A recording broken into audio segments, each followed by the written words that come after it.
ہے کہ ہم اپنے ملک میں تعلیم جو کہ دیکھیں سب سے امپورٹنٹ چیز ہے، ہمارے مذہب میں بھی ہمارا دین سا علم کے بغیر تو کچھ بھی نہیں ہے، تو ہمارا دین شروع ہی علم سے ہوتا ہے کہ پڑھ. اب یہ چیز ہے کہ یہ کچھ ایسی سچویشن ہے کہ ہم کچھ پیچھے رہ گئے، حالانکہ ہم پچھلی صدیوں میں جائیں تو مسلمان جو ہے وہ آگے تھے اور یورپ جو ہے اندھیروں میں تھا، روشنی ساری دین اب جانتے ہیں ساری بات. لیکن کیا ہوا کہ ہم پیچھے رہ گئے.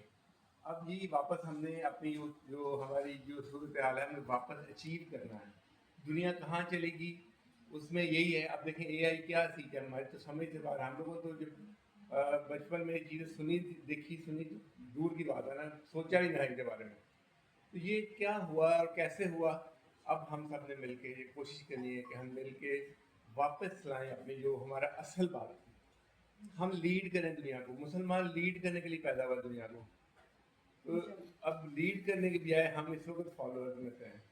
ہمیں واپس سوچنا ہے، ہمیں اپنے دین کو بھی پھیلانا ہے، کیونکہ نبی پاک صلی اللہ علیہ وسلم کے بعد ہماری ذمہ داری ہے. لیکن آپ کو آج کل پتہ ہے کہ ہم دین پھیلانے کے لیے سب سے پہلے کانسیپٹس ہونے چاہیے. لوگوں کو پتہ ہونا چاہیے کہ یہ بڑے لوگ ہیں، لوگوں کو پتہ ہونا چاہیے کہ یہ پڑھے لکھے لوگ ہیں، لوگوں کو پتہ ہونا چاہیے یہ اکنامکلی پاورفل لوگ ہیں.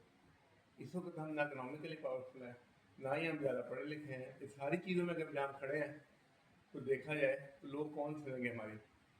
لیکن اگر ہم جیسے ڈاکٹر مدثر جیسے لوگ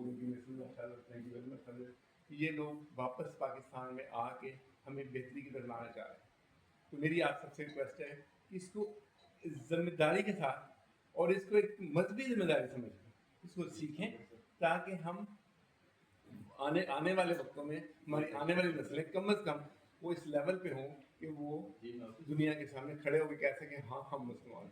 تھینک یو.